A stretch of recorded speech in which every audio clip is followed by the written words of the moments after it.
Hello દોસ્તો, હું છું રામ. સ્વાગત કરું છું તમારું કરન્સી ઇન્ફોર્મેશન ગુજરાતી ચેનલમાં. જય હનુમાનજી દોસ્તો. તો દોસ્તો, આજે આપણે રિપબ્લિક પોર્ટુગીઝાના જે સિક્કા આવે છે એ સિક્કા વિશે જાણવાના છીએ. આ વિડીયોમાં હું તમને એવા 3 સિક્કા વિશે જણાવીશ જેની ડિટેલ્સ અને કિંમત બધી જ ઇન્ફોર્મેશન આપીશ, બરોબર?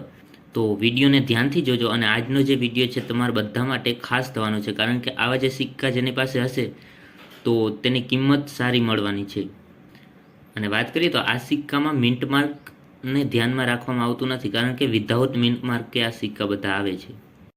પણ આની સાલ અને સેમ આ સિક્કો હોવો જોઈએ તો એટલી કિંમત મળશે, જે વિડીયોમાં બતાવીશ. તો આગળ વધીએ હવે વિડીયોમાં. તે પહેલાં જો કોઈ નવા આવ્યા હોય આપણી ચેનલમાં તો લાઈક અને સબસ્ક્રાઈબ કરી દેજો ચેનલને, જેથી તમને પણ આ દરેક સિક્કાઓની કિંમત સાચી જાણવા મળે, બરોબર? તો આ સિક્કો હવે તમે જોઈ શકો છો, કંઈક આવા પ્રકારનો છે, જેની ડિઝાઇન આગળ પાછળ તમે નજર નાખી લો. જેની વાત કરીએ તો આગળની સાઈડ આવી નિશાની છે અને લખેલ છે ઉપર રિપબ્લિક પોર્ટુગીઝા, બરોબર? આવું લખેલ ફરતી સાઈડમાં દેખા છે. અને નીચે લખેલ છે તેની સાલ 1935. 1935નો આ સિક્કો છે. અને પાછળની સાઈડ પણ જોઈ શકો છો કે પાછળની સાઈડ નીચે એકદમ જોશો તો ₹1 લખેલ છે, અને સાઈડમાં ફરતી સાઈડ ઇસ્ટાડો, ઉપર છે DA, અને આ બાજુની સાઈડમાં લખેલ છે ઇન્ડિયા, અને વચ્ચે આવી નિશાની છે. હવે જે હું બતાવું સેમ એવો સિક્કો તમારી પાસે હોય તો આગળ એની ડિટેલ્સની વાત કરીએ હવે. તો આનું મેટલ છે સિલ્વર, વેટ છે 11.66 ગ્રામ, સાઇઝ 30 mm, અને શેપ સર્ક્યુલર છે. હવે આ સિક્કો 1935માં છાપવામાં આવેલ છે, જેની કિંમત છે 1500 થી 1700 છે.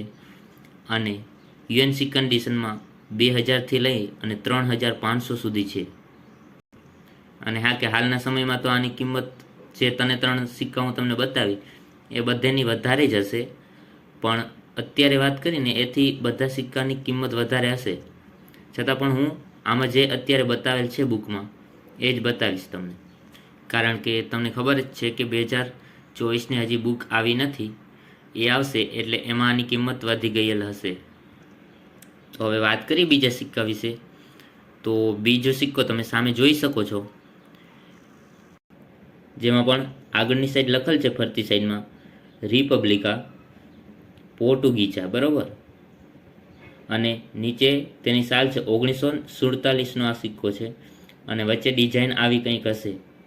જેમાં પાછળ વાત કરીએ આ સિક્કાની તો ઇસ્ટાડો, ઉપર DA, અને બંને સાઈડમાં આવા ડોટ છે.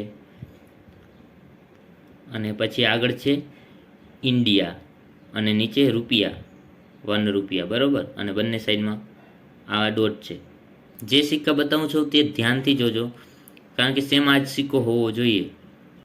તો હવે આની ડિટેલ્સની વાત કરીએ તો આનું મેટલ છે સિલ્વર, 50% છે આમાં સિલ્વર. વેટ છે 11.66 ગ્રામ, 11.66 ગ્રામ, બરોબર? સાઇઝ 30 mm, અને શેપ સર્ક્યુલર છે. જેની કિંમત 1947નો આ સિક્કો છે. નોર્મલ કન્ડિશનમાં વાત કરીએ તો 1500થી લઈને 2000, અને યુએનસીમાં 3000થી લઈને 5000 સુધી છે આની કિંમત. હવે જાણીએ આ સિક્કા વિશે નેક્સ્ટ. તો આ સિક્કો કોપર નિકલમાં આવે છે, જે 1952નો છે, બરોબર? હવે વાત કરીએ તો આગળની સાઈડ જોઈ શકો છો, આમાં પણ એ જ રીતના 3 સિક્કામાં ઉપર લખેલ હશે રિપબ્લિક પોર્ટુગીઝા, પછી નીચે એની સાલ છે 1952, અને વચ્ચે કંઈક આવી નિશાની છે આ સિક્કામાં. અને પાછળની સાઈડ જોઈ શકો છો તમે, એમાં પણ લખેલ છે ઇસ્ટાડો, ઉપર DA, બંને બાજુ ડોટ, અને ઇન્ડિયા, અને નીચે લખેલ છે ₹1, અને તેની ડિઝાઇન જોઈ શકો છો. તો આ સિક્કો મેટલ કોપર નિકલ, વેઇટ 12.10 ગ્રામ, સાઇઝ 30 mm, અને શેપ સર્ક્યુલર છે. જેની પ્રાઇસ જાણીએ તો 1952નો આ સિક્કો, જેની નોર્મલ કન્ડિશનમાં હોય આ સિક્કો, તો કિંમત છે 1500થી 2000 સુધી, અને યુએનસીમાં 3000થી 5000 સુધી આની કિંમત છે. તો આજે આપણે આ 3 સિક્કા વિશે જાણ્યા, જે રિપબ્લિક પોર્ટુગીઝાના સિક્કા હતા. અને આશા કરું છું કે બધા જ સિક્કા વિશે તમે સમજી ગયા છો. છતાં પણ કોઈ ચીજ વિશે ના સમજાણું હોય તો કોમેન્ટમાં જણાવજો. એમાં તમને જવાબ આપી દઈ કોઈ પણ ચીજ વિશે ના સમજાણું હોય તો આજનો વિડીયો બસ એટલો જ હતો. મળશું એક નવા વિડીયો સાથે. ત્યાં સુધી ટેક કેર, બાય બાય.